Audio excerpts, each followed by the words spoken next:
Kwa nini Wakristo walikataa kitabu cha Enoko? Sasa iko hivi kwa ufupi. Kwa nini Wakristo walikataa kitabu cha Enoko? Part 2, sehemu ya pili. Sasa iko hivi kwa ufupi.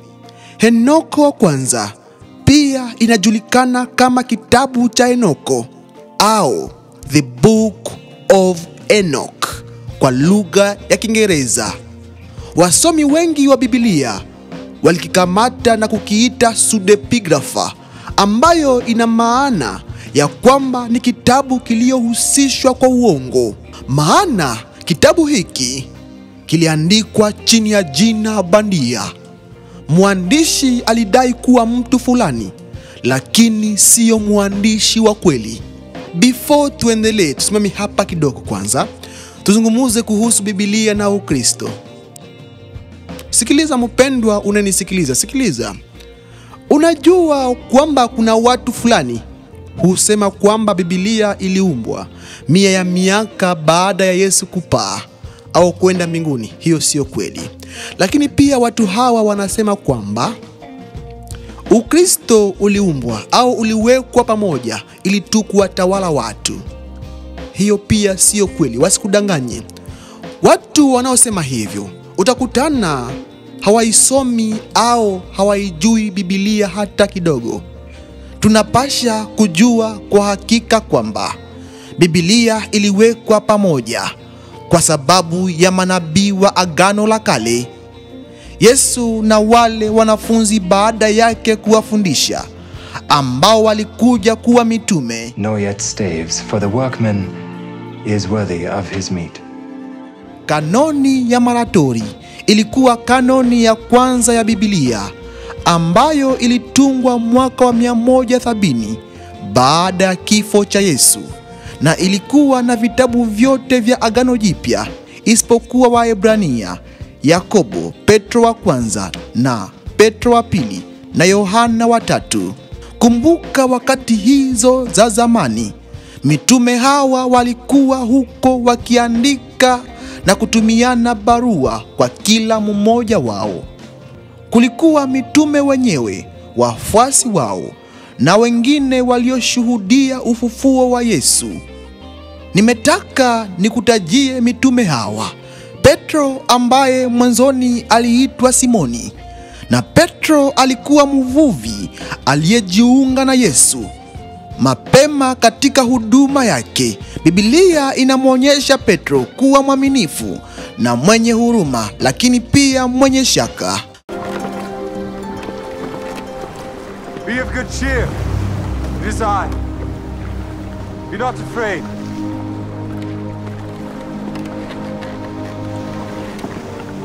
Lord, if it be thou. Mathayo 16:18, ambapo Yesu anasema, wewe ndiwe Petro, na juu ya mwamba huu nitalijenga kanisa langu. Petro anahesabiwa kuwa msingi ambao kanisa lilijengwa juu yake, kumaanisha kwamba anatajwa kuwa msingi wa kanisa. Petro ndiye mwanzilishi wa kanisa, lakini pia ni mmoja wa mitume wa Yesu. Kila mtu anajua hilo. Lakini pia tuna Andrea, ndugu mdogo wa Petro. Andrea pia alikuwa mvuvi. Alikuwa mfuasi wa Yohana Mbatizaji kabla ya kumfuata Yesu, lakini pia ni mmoja wa mitume wa Yesu. Pia tuna Yakobo, mwana wa Zebedayo. Yakobo alikuwa mmoja wa mitume wa awali, mitume wa Yesu. Pia tuna Yohana, ndugu yake Yakobo. Yohana alikuwa mmoja wa mitume wa awali. Filipo alikuwa mmoja wa mitume wa awali. Bartimayo alikuwa mmoja wa mitume wa awali. Thomas alikuwa mmoja wa mitume wa awali. Mathayo mtoza ushuru. Mathayo alikuwa mmoja wa mitume wa kwanza, mtume wa Yesu, mtume wa awali. Lakini pia tuna hawa wengine. Tuna Yakobo, mwana wa Alfayo. Lakini pia tuna Thaddeus, pia Simoni the Lord. Lakini pia tuna Yuda Iskarioti, mtume aliyemsaliti Yesu. Ndani ya hawa mitume tuliowataja walikuwapo na Yesu, wakiandika na kupelekeana barua. Walijua ni barua gani zinazoweza kuaminiwa na zipi zisizoweza kuaminiwa. Na kisha mwaka wa 363 kabla ya kifo cha Yesu, baraza la Laodikia lilisema kwamba Agano la Kale tu pamoja na kitabu kimoja cha Apokrifa na vitabu vingine 26 vya Agano Jipya isipokuwa Ufunuo vitakuwa vya kisheria na vya kusoma katika makanisa. Kisha 393 baada ya kifo cha Yesu, baraza la Hippo na baraza la Carthage 397 baada ya kifo cha Yesu pia ilithibitisha vitabu vile 27 vya Agano Jipya kama vyenye mamlaka. Hebu tujue kuhusu baraza hizo tulizozijadili, tukianzia baraza ya kwanza ya Laodikia 363. Baraza la Laodikia ilikuwa ni mkusanyiko wa makanisa ya Kikristo huko Asia Ndogo mwaka wa 363 mpaka 364 baada ya kifo cha Yesu. Kisha baraza la Hippo lilikuwa kusanyiko la viongozi wa kanisa mwaka wa 393 baada ya kifo cha Yesu, ili kuanzisha kanuni za Biblia za Kikristo, kufafanua mafundisho ya kanisa na kuweka kanuni za utawala wa kanisa.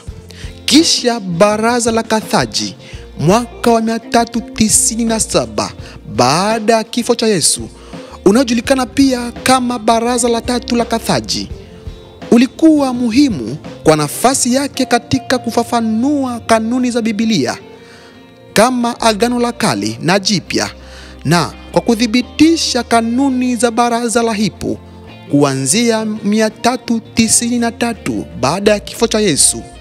Mitume na manabii walijua ni barua gani zinazoweza kuaminiwa na zipi zisizoweza kuaminiwa. Kile kinachoweza kuaminiwa kiliitwa kanoni, na Mungu aliwachagua manabii wa Agano la Kale na pia mitume baada ya Yesu kuandika neno lake, si kwa mitazamo yao wenyewe au mawazo yao wenyewe, bali kwa Roho Mtakatifu. Inashangaza kwamba waliandika huku wakibebwa na Roho Mtakatifu. Mungu wa ulimwengu alitaka kutuambia na kutupa ukweli, na tuna hiyo ukweli leo. Basi tusome Petro wa pili 1:21.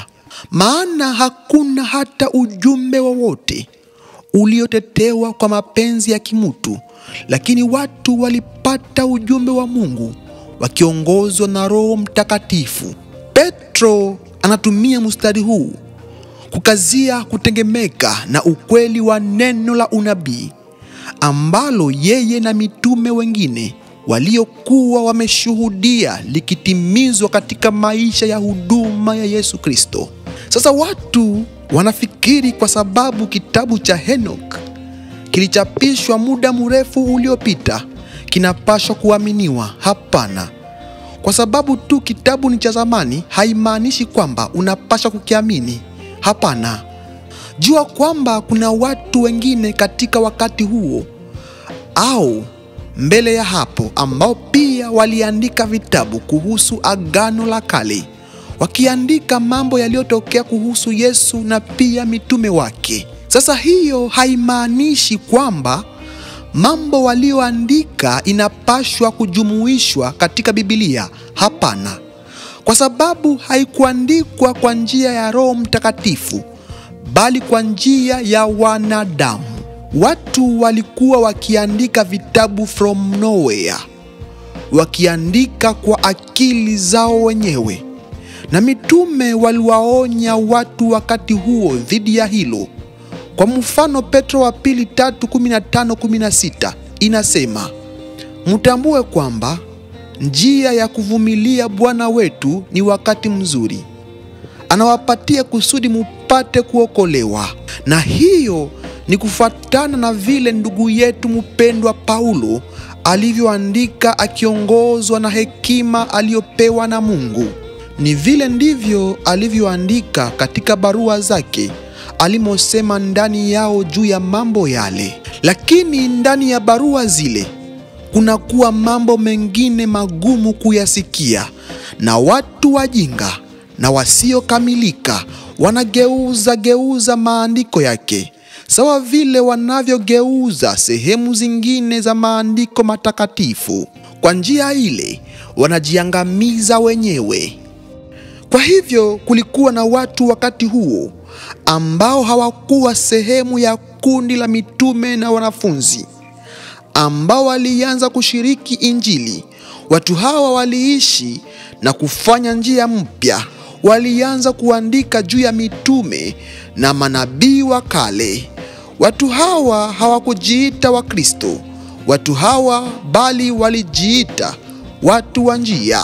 Kwa mfano, wengine waliitwa wasioamini Mungu, na wengine walijifanya kuandika kwa niaba ya mitume na manabii wa Agano la Kale. Na kitabu tunachokiita kitabu cha Enoko kiliandikwa kwa njia hiyo hiyo. Vitabu hivi tunaviita apokrifa. Vitabu hivi tunaviita pseudepigrapha, ambayo ina maana ya vitabu bandia. Pia inatafsiriwa kama pseudepigraphon. Ni vitabu ambavyo vinahusishwa kwa uongo, maandishi ambayo muandishi wake anadaiwa si muandishi wa kweli. Lakini pia neno pseudepigrapha ina maana ya kipande cha fasihi ya kale ambao hutoa madai ya uongo kama uandishi. Na hiyo ndiyo maana ya pseudepigrapha. Na kitabu cha Enoko kilichukuliwa kama pseudepigrapha. So hawa waandishi bandia tunawaita wa pseudepigraphon. Walikuwa wakitafuta mwandishi maarufu au anayefahamika sana, kama hawa manabii na mitume wa zamani, wakina Enoko na wengine wengi. Let me say this again. Sikiliza mpendwa, lakini pia usisahau kushare video hii kwa wengine. Kwa nini Wakristo walikataa kitabu cha Enoko? Sikiliza kwa makini. Ndajaribu kuzungumuza Swahili rahisi. Ndajaribu kuzungumuza polepole ili uelewe. Sikiliza. Sababu pia Swahili sometime inakuwa hard. Inakuwa ngumu kuelewa. Sikiliza. So kulikuwa hawa wajamaa tunawaita wa pseudepigraphon. Walikuwa wakiandika vitabu bandia, wakitumia majina ya watu maarufu, waandishi maarufu, mitume na manabii wa zamani. Ngoja niseme tena kidogo hapo. Kulikuwa hawa watu tunawaita wa pseudepigraphon. Walikuwa wakiandika vitabu bandia, wakitumia majina ya watu maarufu, waandishi maarufu, mitume na manabii wa zamani. So hawa wa pseudepigraphon walikuwa wakiandika hivyo vitabu wakitumia majina za hawa manabii na mitume. Pia hawa manabii na mitume walikuwa maarufu sana hapo zamani.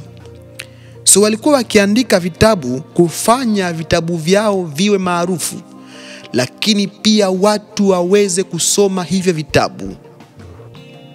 Kama mfano, mwandishi wa kitabu cha Enoko si Enoko. Tunajua hilo, wasomi wanajua hilo. Kitabu cha Enoko kimeandikwa na mtu mwingine, sio Enoko. Probably alitamani jina hilo la Enoko kujaribu kufanya kitabu chake kuwa maarufu zaidi ili kuwafanya watu wakisome. Sijua umenielewa. Let me say this the third time. Niseme hii mara tatu ili wale wanaokuuliza kwa nini kitabu cha Enoko hakipo katika Biblia. Sikiliza. Let me say this in either Swahili. Let me say this pole. Let me make it this easy. Lakini pia kuna sehemu ya tatu ya video hizi. Ndio maana subscribe ili uwe wa kwanza kutazama sehemu ya 3. Tutaongea kumalizia kuhusu Enoko, our brother from another mother wa zamani. Sikiliza sikiliza, hata niseme hapo pena. Hawa wasudepigraphon kufanya vitabu vyao viwe maarufu, so walikuwa wakiandika vitabu bandia, vitabu vya uongo, ili watu wasome hivyo vitabu. Walikuwa wakitumia waandishi maarufu kama wakina Enoko. Enoch alikuwa mtu maarufu, muandishi maarufu, so walikuwa wakitumia hizo jina kufanya vitabu vyao viwe maarufu, kufanya watu wasome hivyo vitabu. So Enoko sio mwandishi wa kitabu cha Enoko. Kuna mtu mwingine aliyeandika kitabu hicho cha Enoko, akaweka hiyo jina la Enoko kufanya kitabu chake kiwe maarufu, watu wapate kusoma hicho kitabu. Sababu pia Enoko alikuwa mwandishi maarufu, mwandishi mzuri. Niliongea hili kwenye part 1. So kumbuka Enoko aliishi kabla ya gharika. Yes, hiyo ni muda mrefu sana iliyopita. Hatuna fasihi ya wakati huo, ila kama Enoko aliandika kitabu chochote, ni kama mafuriko ama gharika pengine ingekichukua, hatungeweza kukiona hicho kitabu. Na ikiwa baadhi yenu hamjui Enoch ni nani, hii nilisema katika part 1. Nilizungumza hii huko sehemu ya kwanza. Enoch ni babu ya Nuhu. Sasa hebu kwanza ujiambie kuhusu gharika hiyo wakati wa Nuhu. Kwa wale wanaoifahamu hadithi ya Nuhu, gharika hiyo ya Nuhu ilikuwa ya ajabu sana. Mungu aliamua kusukua kila kitu. Mungu aliamua kusafisha dunia, kuanza upya. Mungu aliamua kuigharikisha dunia. Dunia ilikuwa imekuwa sehemu chafu sana. Kwa wale ambao hawaijui hadithi ya Nuhu, au kwa nini Mungu aligharikisha dunia, katika hadithi ya Nuhu, Mungu aligharikisha dunia kama hukumu juu ya uovu na ufisadi ulioenea sana wa wanadamu. Kama ilivyofafanuliwa katika Mwanzo, gharika ilitumika kama utakaso wa dunia, ikiruhusu mwanzo mpya na Noa na familia yake, na vile sampuli ilivyowakilisha viumbe waliokuwa hai. So swahili rahisi ni kwamba Mungu aliamua kuileta gharika kali, kuisafisha dunia, sababu dunia ilikuwa imekuwa sehemu chafu sana. So Mungu akaleta gharika kali ili kuisafisha dunia yake. Basi kama Enoko aliandika kitabu, kingepelekwa na hiyo gharika kali, na hatungeona chochote. Hiyo gharika ya wakati huo wa Nuhu ilisafisha kila kitu, kuanza upya. Video hii imekuwa ndefu, so usisahau kusubscribe kwa sehemu ya 3 ya kumalizia. Asante sana, lakini pia usisahau kushare kwa wengine. Nashukuru sana. Asante kwa sapoti yako. Mungu akubariki. Tutaonana. Na mimi ni Daniele Blessed.